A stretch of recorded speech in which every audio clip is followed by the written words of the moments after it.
E fia pari il tampo ua ai le polango Samoa o te toi o whalofa ma uto e whātālu whātu. I le pa ia mani mamaru o e Samoa poto. I le nei fo i tau ni ngulua Samoa ua maua avanoa. I le tāpo o kalame whai pēa o motu ngā awha whatampo ua ai le polango. O mana tuai Samoa e tā ua le taini. E tā ua avanoa wha auro o tu ina mai e le tua o Samoa. Se i mori tai e tuai. Le aunga o aute ma le autuo le launga pari i tampo ua ai le polango o walava. Lau sila mai moa, ai mai se o lau tāpua inga ma lau whaafonga anga Samoa. I tāpo o kalame whai pēa. Asolua le nei, o le ngata o le asolua o le nei vai sa Samoa. Ia, ai o le aso nume la lua. O le masina e lima, le masina o me, lua afe lua sfuma le toro. Mea le Samoa le atunu pele, o te ioe le nei te au inga lua o le nā ua. Alo le pa ia mane mamalu o Samoa poto ua lava, tari ngā sua o le auri. Ia, mea lea, pale malie, ma fai malie. Le talinga o le sua i tonu mota malawa. Ia masosa mea lava e o lava i tonu o fale whainga luenga o lele o loo. Whaafonga mai eile pa ia mane mamalu o Samoa poto i tā pol kalami. Awale nau tai. Ia, awale nau iai. O tau mafa ua mamate. Ai le tā ua o tau mafutanga wha awa uli. I le soifua folau o le Samoa. Ia ua lava. Le tau singa o le soifua maloloina. Ai meise lava. Ia o le tāpua inga i maota malawa. Ana i o tātou tua asin sina. Ana i o tātou mātua o lo whapena o na rātou whaia pēr. Le whaiva o le pō le whala maula i ula. Tāo sia. Ia sa inga malo ai meise o ngā ruenga ua whita i tunga iai. Ia le pa ia mare malu o e Samoa. Malo le whalau manuia, malo le pale. Malo le tauatai, awhio maia. Ia, awhio maia Samoa le mota nei. Toso le tā whala. O mai lau whaafonga anga. Tūranga i pei ona iei le tā pol kalami. Ai se i o pese. Ma outalanoa. E longo pui ali i oe. Le atunu upele. I le motu ngā awha mane autu o le launga. Whātampo ua ai le polango i nei tai au i ngolua Samoa. Ioi. Samoa le autu o le launga pari i tampo ua ai le polango. I le amatanga. Le nei foi masina. O me lua afe lua spultolu o walava. Lau sila mai moa ma lau sila tāpua i ma lau whaafonga anga li tā pol kalami. Ua tau tina o tuila e pā. Sa i lele malia le ngoi. Whai mai ua ia whaamanga loina. Talo whai. Lana fionga i le mosiniolo po lana fionga i le aki e po. Le fionga i taitai o le kalesia Katolito Roma. I le pole anga a Samoa ma le Pasifika. Le afionga ia Alapati, lui i Matailinga.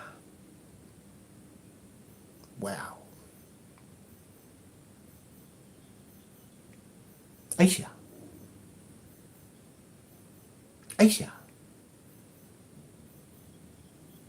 Aisha umana tuaitu ila epam whaailoa sona fina ngalo.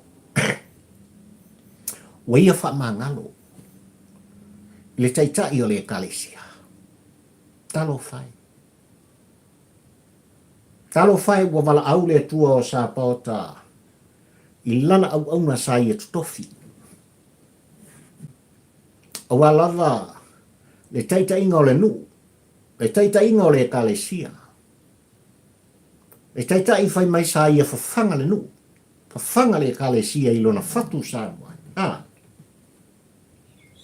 Ai sa tu mataitai. Le kalesia. Mai lava i maungo tele o lava i seu pito i titi o lau tinefu. I lona au.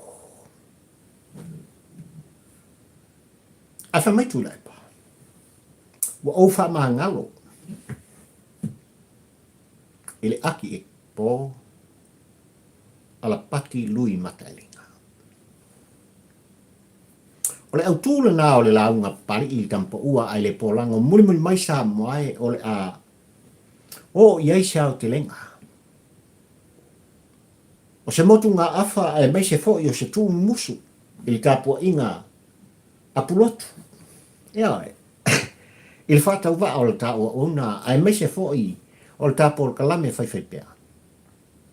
E pei ona o tū alanga mo o tū whono ai. A e sila mai moa mai e sila tāpua. Ia e. Ai ona ni nei tai au sa moa le atu pele a. E leo mawai lava le tau muni muli ma tūlanga e pei ona iai ngā ruenga whai. Al ta whainga malo wa e filfilia le whatu tua i le atua sa mo utasi. Le whainga malo sa whapena ona tapisa iai tuila epa ma le vahenga. Ai mai se fo i lato o lo lato tu pea mo lato te. I le whainga malo na e filfilia sa moe. Ai ua mai tawina. O mori mau lau tāpua i whawhongwhonga. O mori mau lau sila mai moa. Ua mori mau sa moa ua le ngata i whanua. Ai o le sa moa ai tau malele. I le ano anuai. O ngā ruenga whakino o lele ua a apa i ai lo tā whainga malona e whiwhilia sa moa. E tūla i mai li pai inga suma le fitule nei. Whātili, whātino, ia whātini. Mea uma ua lava se luma nai o Samoa o tangata. Le nei te ao Samoa i le mai tau atu i whanua. Ma le tāpua inga si o tātu ue pele i ate, oe pele i a pali. Ua whātino e le kale si aso fitu o le toe fio mai. Misiona Samoa. Le ulua i selenga o fua o whātoanga. E sel tāua. Ulua i selenga le a fōi. Tau vine o le atua i tutonu o le tātunu u le kale si aso fitu o le toe fio mai Samoa i malau tāpua i whātonu. Se i whaalawi loa i a Samoa, se i whaalawi loa ma wha i loa atu i whainga malo. E mātou te lango ina. E tō atu o mātou lima. I tau au o le whainga malo, ai mai se lava i lana fionga i le minsta o whātou anga ma whainga whaiva male matanga bena. Le anga e tā ua, ele. E tā ua le tofi o le Samoa, mai le tua o Sāpauta. Ia ngadua ina. Ia, whātou aina. E se le tā ua Samoa i le mata ma le mai tau pali i le tampo ua ai le pola. Ua le ngata i tu malo nuu mafioanga. Ai o lea ua tango mai le kalesia. Lea fo i tō vine o le tala le leia le tua Samoa i tutongo le tātu. I lona lango ina. O polo kalame whai al tā whainga malo. Lea na tupu li tai au li ngalua le. I upolu po tūmua. Ia.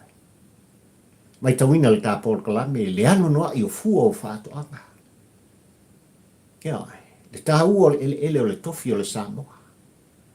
Pei lava o le tū alanga o le sa fufonga, whaima fufonga o le polo kalame le nei tai au Samoa. O le atua e whaola. O oema, e tāte ngalu e whanua ma tō i lalo. Lea lava so se mea te manatu o mea i le lei mao ngā. I le soifuanga o le Samoa, tō i lalo. Tō i le palpala, tō i le le. E mai e le atua timunga. E mai e le atua le lau fie e malela. Una o la e leo o whātoanga. Talo, whai, ta mū, so se mea. Manioka. Po o le lava, le ano noa i, o fua o whātoanga Samoa e male ele au ngā i a te oema. Ua maita wina e pali i nei tampo ua aire polango leanga o te fia Samoa. O te pese ma o tufo no ile i tu vai lea. Langa e tāua. Langa leu puto tino le tāpor kalame Samoa o sos tangata na ola mai i tūlanga o le ngalue whanua. Whātoa whanua. Ngalue ele ele. O lava e tausinga o ainga mātua no o male kalesia. E fia tau muni muli pea. I ngā luenga le lei ua mai tauina. O lo whapena o nā ngā iai ia fuafuang whai. Al ta whainga malo i le pai inga su marifitu le. Whaaftai tele. Le fionga le prestene o le fo i e kalesia po le fo i kovine. Ale atua i tutonu le tātunu le kalesia su fitu le tua fio mai misiona Samoa. Pa ia i lau whaingalong tutofi, ai maise o e kalesia te itasi i tūmua. Ono o tūlanga e pei o ua maitawina ma ua salala wai. If sota inga whane ino po. Le mātalasi le matangofi. O le afu manini ma le afu pau. O le tangata i ele ele. Ua fua mai. Ua fua mai ono le anga de lei. Ale atua o sapota. Fai maria ka ringa o sua Samoa. Fai maria i talinga o sua i nei au langa le ua fai ta porklan i le taimitonu o talinga sua. O auli ua le ngate i tutonu a o te aroa au se talia ai a Samoa ma le tapu ainga le vas Pasifika ma so se mea laka. Tu langa o lo iai le laina tusa o aso ai ale o soa o le la.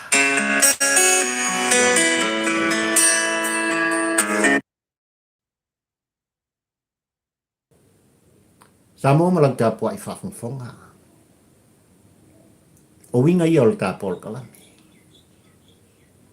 E iei lava le taimi e whapena o na kolosi solo ai tu o le lau ele le tu whono tu wal au po feo i e pari i li kampo ua.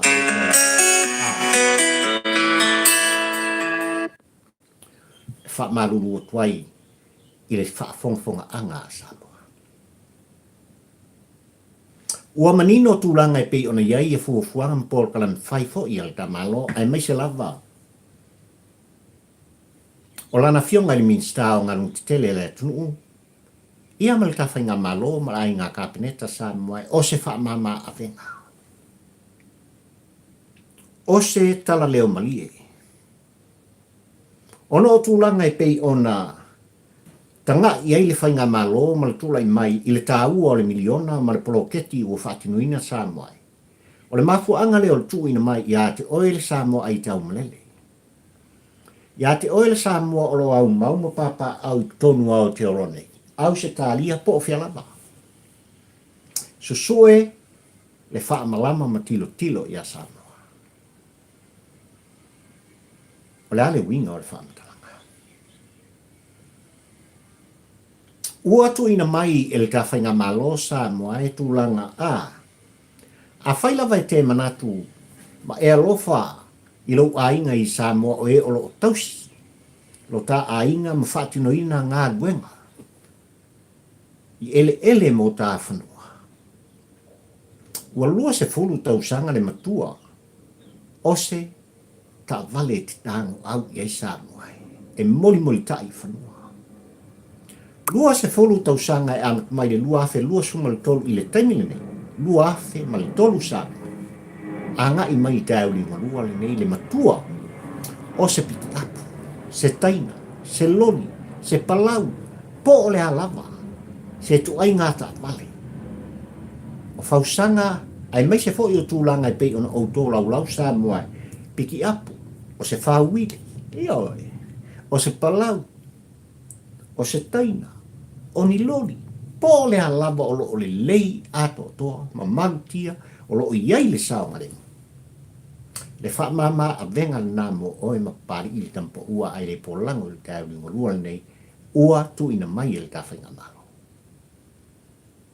Ua le ngata ina ua tu mai le nei whaamama a venga mo le Samoa, ai mai se lava o tātou ainga I le ati na ina o ele ma whanua ma whinga o whātoanga Samoa.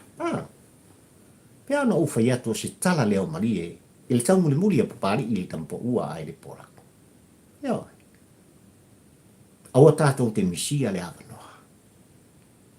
O ele Samoa ai tau malele, o ele Samoa sa ili malo i fafo mai o Samoa. Aua ni o tātou misia le awanoa. Ua le ngata o le whaatino i tūlanga i pi o na ieine matua o le tā vale luas fulu tau sanga ai a tau nui whanua. Le ai so le skako kiuki. Ioi. O ai se ato e no wha. O ai se o le a whaatali. O ai se Samoa o lo se so e pēr le wha malama ma tilu tilo le tāpua inga. I o tā a inga ma mātua o uso matua whawhine o whanau o no nofo mai whanua. Le ava noa i misia. Le ava noa i o tātou misia. Nanga o lava i a pari i nei e talanotu. O se fia fianga. I le loto ma le mawhauwhau ua tā pena ia. Ono le nei wha mama a venga. Ua manatu le tā whainga malo. Sao tātou whiwhilia sa moa i whatu tua i le atua sa muutas. Ei le tā ua. Ei tā ua mo le tangata e ngā lue whanua. E le wha pēr o le nei au nanga ma le nei wha mama a venga sa moa. E whai mo soos tangata. O loo tū mau pēr tūlanga i pe ona iei se furu tau sanga le matua. O se ta avale te e au inatu i Samoa. E whewa iei ainga i le anga i le tauranga. Anga iei mātua. I malu tā pua i mawhalsa. Maisi lava whatawaina.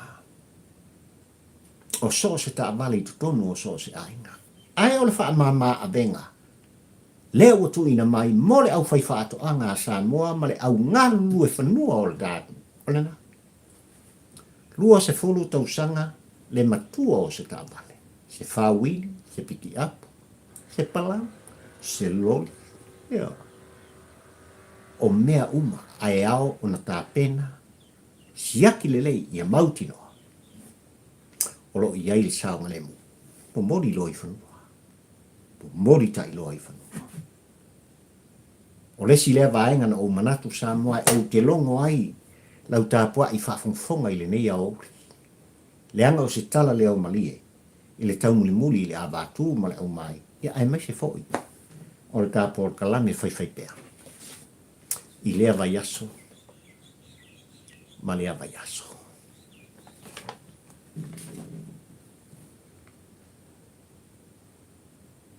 Ma lele Paulo. Walau i loa i lon swafa. King fai popo.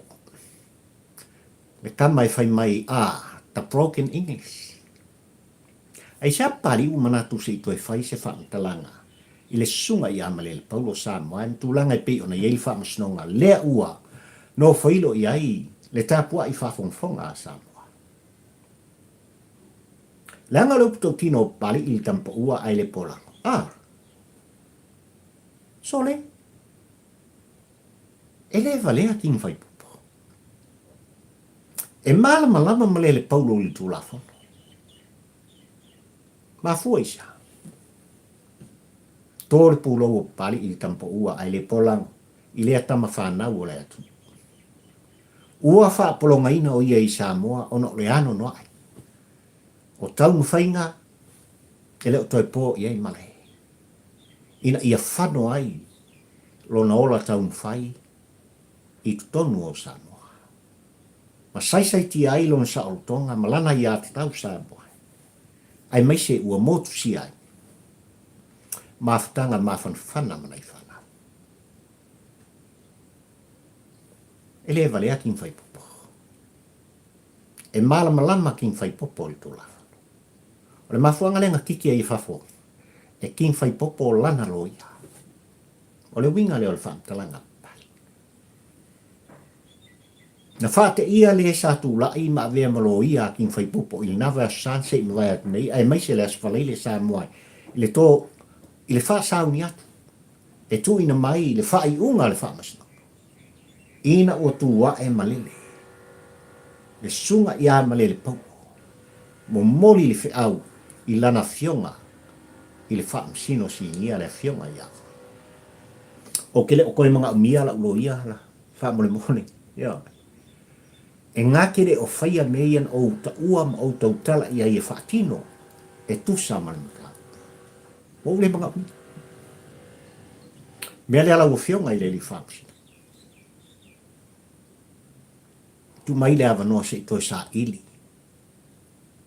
Se e tusa malo umanao. Mai le whaingofi. Leanga sa moe o le au te lenga le au tūlanga i pi o na mafuai, o na toe tō loa le whai unga le wha masino. Na tu e lau ai le unga o male le paulo, ai me se fo i o le mai sione.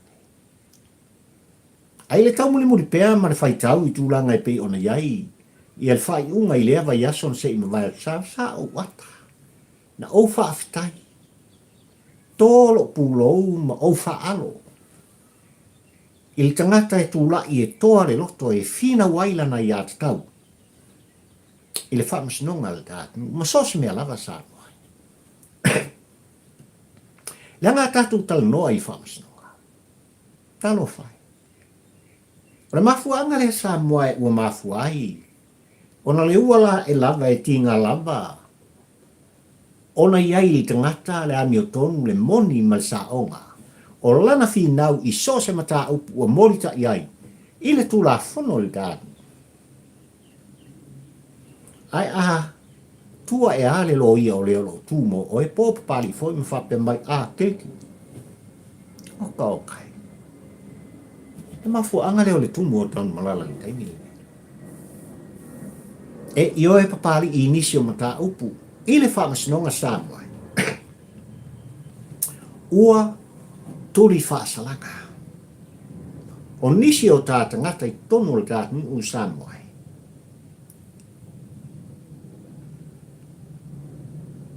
Ai le ia i lātou se tōni sala. O le uputau tino. Ai o le tūlai o le sunga i aking whaipopo, ma whina watu i lana fionga i le loia sini o le whamasino mawulunga o le kātuni le fionga i apui. Lea ua manino ai. Ua le ngata o le aso valu o le masina le nei o me ua iei ka wholaunga sa moai. O le atula i ai iuni sa polu o le lo tula i mō.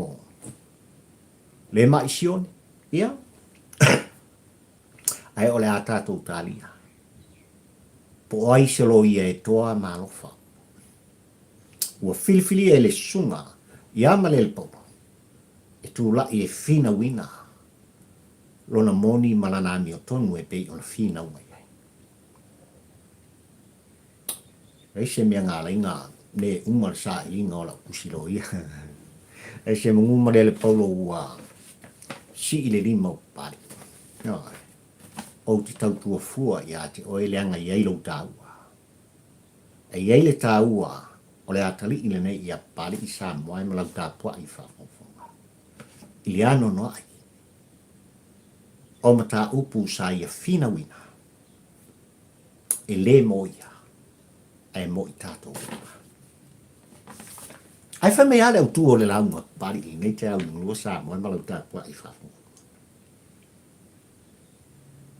Ua tau tala tu ila epa mai e whape mai Ua o wha mangalo. E le taitai o le kālesia kātolito loma i Samoa. Le fionga i le aki e po ala pati lui matailinga. O le mua ngana le atunu u Samoa e whaifo i o e whalele au e maita. Ai le tilo ma le mata pari il whale o ina o la ngona o tuila e pa. E whoringa mai ua sosopo le manu vale i le whangatia ma le aupa ia. O lea la mai tau sa moa ma lau tāpua i whafonga i la ngona la lafo o tuila e pa. Ua o whamangalo. Ina uafsinia e le tūstala e a ia le newspaper le newsline o le tātunu o stangata e tino. Ia mata e linga. Ia le sunga i atu i leipa. O se fesili na ia tau mawhai e wha o so soai. La ngona o tui la epa, ma se wha mtalanga atu la epa. Na tū sa o ai le wha mtalanga atu la epa. Ua au wha mangalo. Le taita i o le kalisia. Na iese mea na se alana fionga i taita i o le kalisia. Na iese a leu. Na iese pōna. Ilana fionga i le aki e pō. Ala pati lui mata elinga. Le vano fai matu lepa. Naluan po sa moe utoi mata mata atoa. Ile launga o le centuri sa au pese ai. E peo na launga ina le nei te toa o le kalisia. Le au pa ia le atua na tutofi e le atua. Ilana sa saanga ma le uputu sao o le launga fae. Na momori ai le feau. Ia tu ila epa sa ilen mali le ngoi male hero pipi. O ilato uma. O le whanau wha le anganga. Mo lana fionga i tai o le kalisia.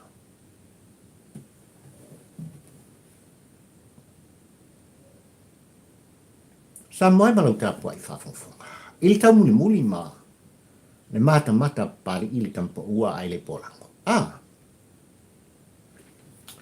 Talo fai ilana fionga i le aki po.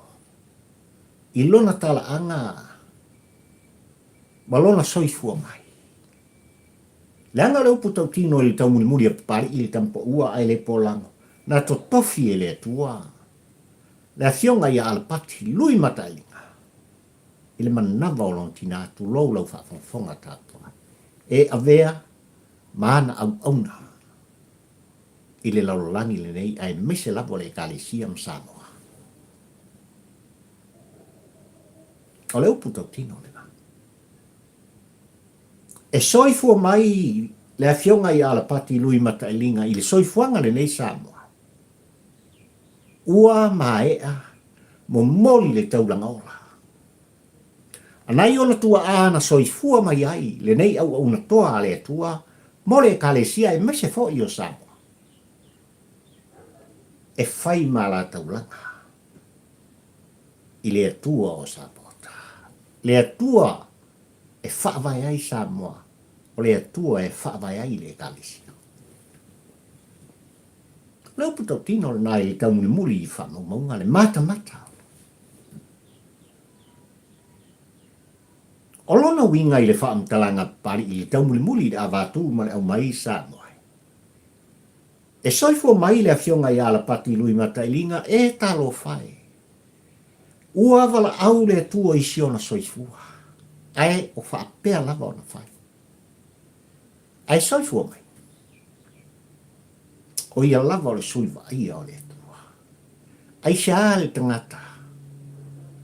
Ai sea le tangata i lalo nei ua ia whaapea i fai no roto. Ua o wha mangalo. Wa au wha mangalo. Le tai o le kalisia kātoli toloma. Tuila e pāla lea. Aisia.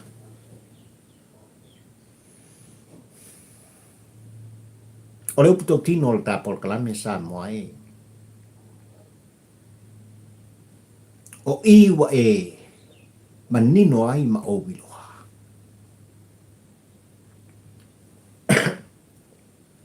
I se tangata na ave i e tātou whaea i le tele o tausanga e vea ma te tai o le tāre.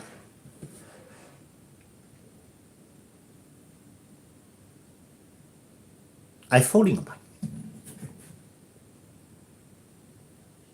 Ua ia fisilingia le mamalu o le tua. Sa whaita e whape mai le sunga i atu ila epa sa i lele maliene ngaoi. Ua au whaato ese. Ua maea on au whaato ese. Ili ta mao le kalesia. ua mai e ona o fato e se ilo ta mawhale nganga. Ua mai e ona o fato e se ile ainga sale ki. Pe ua mai a foi ona o fato e se. Il tapua inga sanoa. Lea. Ele o lea. Pau lava upu ua ngana iei ta malo mai pa. Tuila epa sa ilele mali lengo. Ua o fa manga. Ile au na le tua. Kalo fa.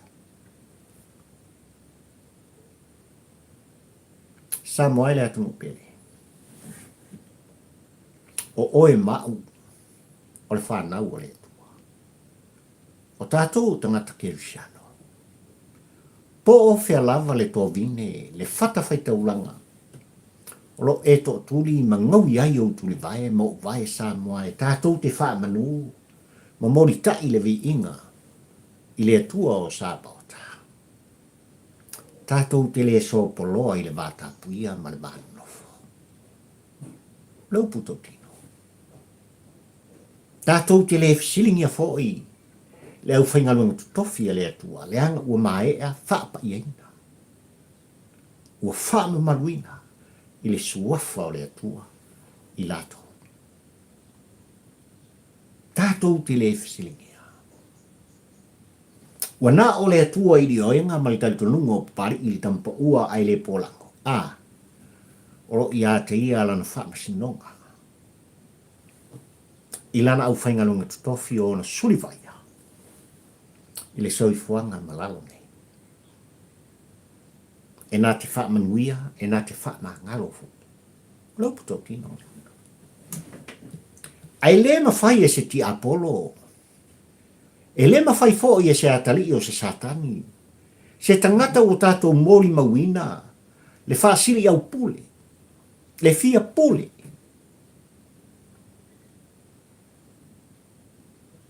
Ona ia wha pia mai ua o wha ma ngalo i au au nane. Sa moa lau putau tino le tā polka lame. Sole? E siri ma mao le pepelo atu ila e pailo le pepelo a satani. Lau putau tino le i tau muri e pari i tampo ua ai le pola. Ola makua i pepelo al kangaka i ngoi a papastui. E mamau le pepelo lai sao fai ma papastui. Sole.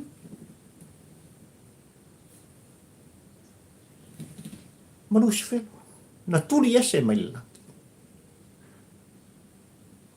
Alea wa ia tau tino ma fai loa loa langona. Wa au fa mangalo. Ile au na pa ia le tua. Wa au fa mangalo ili taitai o le kalesia.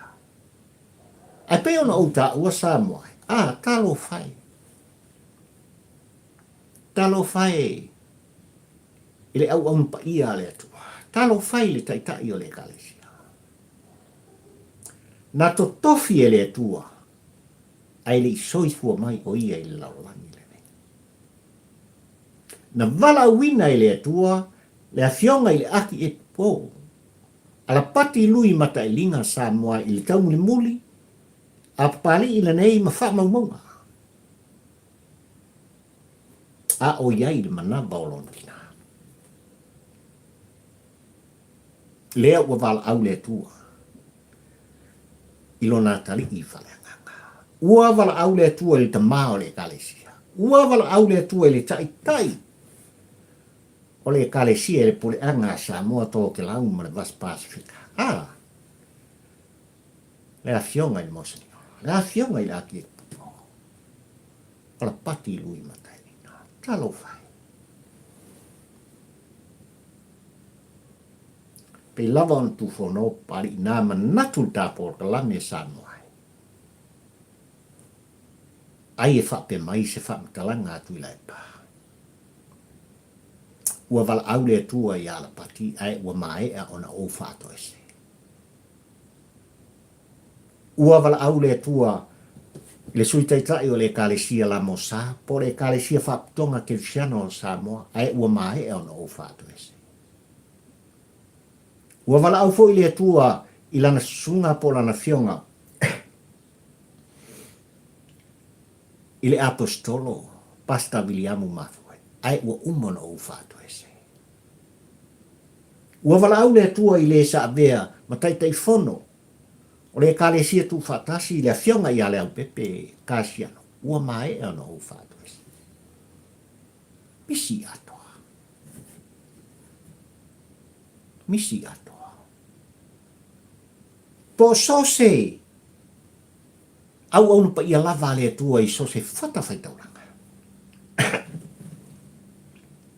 Le anga e onga mea na fai e tui lai pa. Ile pa ia ora ainga salevi. E onga. Na ia ta ia fa fala. Le polo kiki sa moai. Ma oi sa mo poto i pa ia mo umama.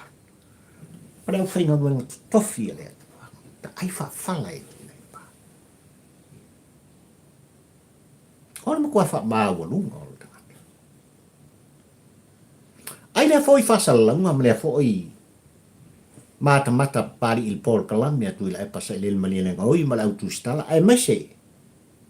Ora ku skala le ai ta ua. E ai le news line sa moai. Ora tangata e tino i ile tai o le kalesia. Safa ita e nate mori mai se fa mai senga. Safa ita e mori mai e tu ila e pa se fa mafan fananga. Safa ita e fa no tu ila e pa. Safa ita fo i e fa vau tu ila e pa sa ile mali lengo. Ai wale o lea ile mata. Le tau muri a pari i tampo ua ai le polango.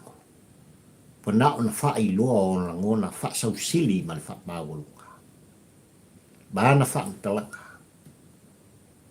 Ma le upu ua ia lalafo. Ua o fa mangalo.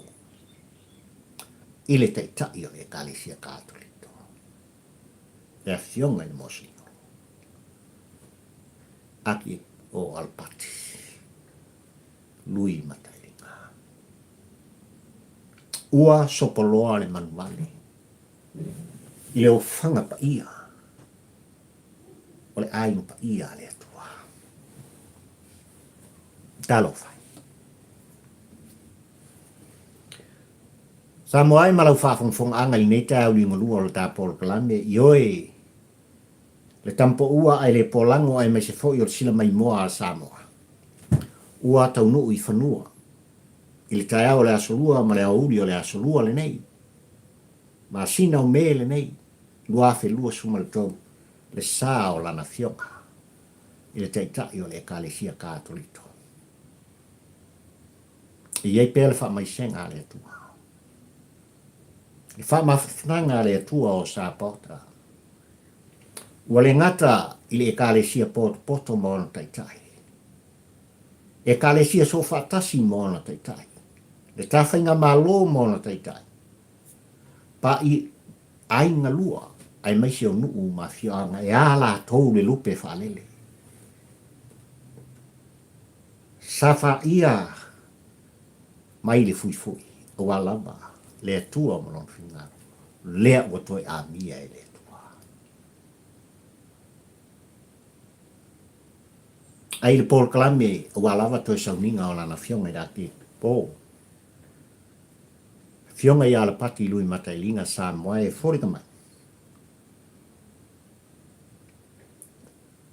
O le aso tōnai, o le vai aso sāle nei, o le a whakino ai tūlanga i pi o na iai le moni mau o le malo, e sa ai lana fionga i ta mai tai pāle mia. Ua maua fo i le hawa noa i lana fionga i ta ma ainga.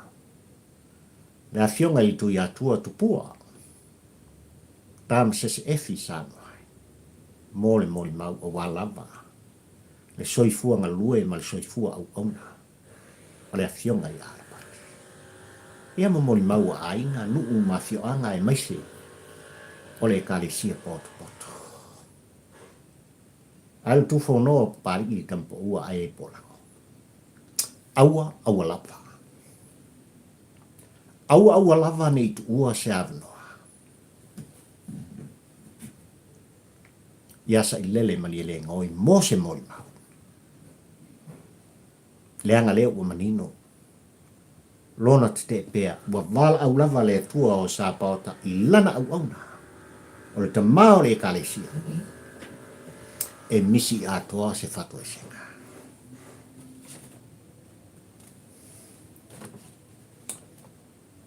Samoa lo watu nu pele e mesele au ainga o pali i tawhaifia. O le kelope o la wha uma i ta por kalami. Ai se yo ulolongo lau ta pua inga. E tusa. O lau lang sua. O lau tau muni muri. O le avea pea o papali i malona leo fata uva e tufo no ma leo a. I tutonu o tau maota ma o tau lawa. Ma so se mea lava. Tutolu o tau sa na ta vale. Ma so se mea e mawai tu val au pa i tawhaifia o le kelope.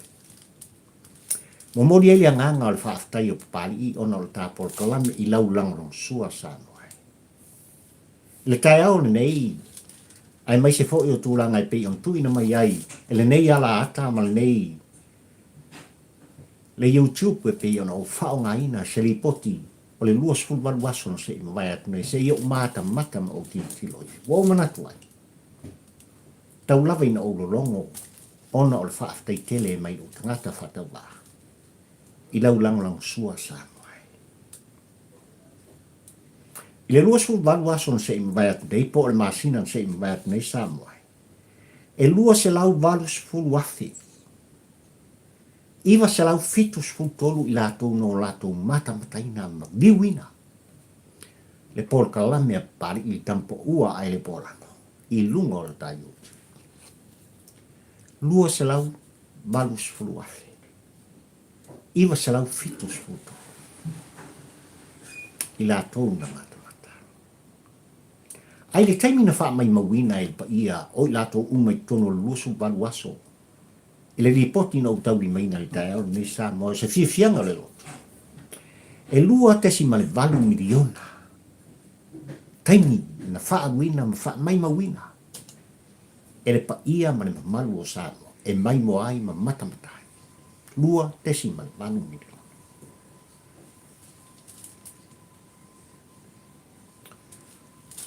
O i latou o tūsia o latou suafa. E avea ma a inga o papali i ma whioi o sulimoni o le tampo ua ai le pōlango i le tāpōr kalami. E ala mai i lau subscribe sa moai. I le māsina se i ma vai atu nei malon tū whātasinga. Li mawhe whāsa lau sifutasi, whāftai. Koe kiki aka kaungu ui mea o. Mo i miti i ai tāpōr kalami. Ai au te ioi. E leo tu ua lava alo tō wanga le lei e subscribe pea. I tāpol ka lami lea vai aso ma lea vai aso. Li mawhi, whāsa lau sumaltas. Ai nā masina se ma vai atu nei, se lau lima su waru o tō. Ua wha mawina, ma tūsia o tō suafa. I le api, o le au ainga o papari i le tampo ua ai le pōlako. E ala lea, i le wha mawina o lo wanga le lei, ma lau lango lang sua. O le porkalame lea, ai mai se fo o le ripoti o tauri maina le lei tai au sa moai, mai le lua su walu aso na se ina vai atu nei. E ao na ou wha ilo atu. E ao na ou tau atu. Leanga e tā ua lau lango lang sua. Tolu sfuru lima tesi mali tolu pasene. Le pa ia o Samoa o lo alaltai, papa au i tutonu au te aloha, e tau muni muri i tampo ua ai le porako. Tolu su lima tesi mali tolu pasene. Lua su malvaru tesi mali iwa pasene, le pa ia male malu o Samoa, o lo alaltai Australia, o lo tau muni muri, i le tūwhono mali tu alanga mali porka lame fai pea, pali i nei tampo ua ai le porako. Malo tele o mileke, USA, lua suma le lua, tesima le tolu pasene. Whaafutai. Lua suma le lua, tesima le tolu pasene. Sa mo pot potolo lalata i tonu Amerika. E whai mo la tau le tau muli. I le polokalame pali i tampo ua ai le polango. Fitu tesi maltasi, pasene o tā uso, tutuila mamanua. Whaaftai tele. 5 tesi male 5. I o tā pele o Samoa. Wow. Samoa la tu pele mo mori ele nganga le whaaftai. Le whamalo. O le whatau wa ale nei o pari i la auto o mai. La auto lango lang sua. Ai mai se foi. O lo tō fisosan mai i tā porkalame. Pe lava no tu alanga Samoa o tō finangalo o whalia. O a ao tu ai. O lau subscribe pe i tā porkalame. E sanga whaafowina ai. Le malosi o pari i tampo ua ai le polango pei o le aito. O te tu alanga ai. O alava se ngā pia o le sa ilinga. O alava se oso. Ai a se kuka. O te saunia. E ala inga ngana mare upu. E morita i atu. I lau tā pua i whaafonga. Whaamanuia le tua o sa pota. O le tā porkalame le nasa mua i nei tāu ni wanu. O manatua i se i o tu whono. Lo longo o le tā pua i ngā Samoa. Ai le manuia o Samoa. A mata mai lava i o tāta i tai. E le tā pua i ngā tua asin sina ma matua o le ngata i whanua sose. Tafar ke lope nei. Aotearoa, Ausitalia, Amerika. Sose mta mau. O le lalolani o lea ua. Aina ma lalata iai. Le pa ia o Samoa. Alofa atu ma whaamanuia le atua. I nai o tātou tua asin sina. Ai maise. E iele manuia ma le malosi. Ia te auto uma Samoa sa ili malo. Whaaftai tele. Whaamanuia le atua ia tātou whanau o walava. Awa onga ma so se mea. Wa tausini o iai. Le anga lumanai o ainga. Lumanai o nu. Lumanai o le kalesia le atua. Ai ale ta malo. Ua le ngata i whanua. New Zealand, Australia, Amerika, po o whialafa. E iei le manuia ma le lumanai. I au tō walo ma so wātari. Ia, o la lau tō o ma nei o pari i whio i wata au la malua le tampo ua ai le polango tū whonom tū walanga. Mai le ai o wholanga. Au ki lani New Zealand. Ai mai te mnei Samoa, ka whila i las kofi. Alofa tele. Mo oe malau tātua i whaafonga. Mana le tāpua inga, mana le whaafonga. Soifua. Ono Yesu. Amene, amene.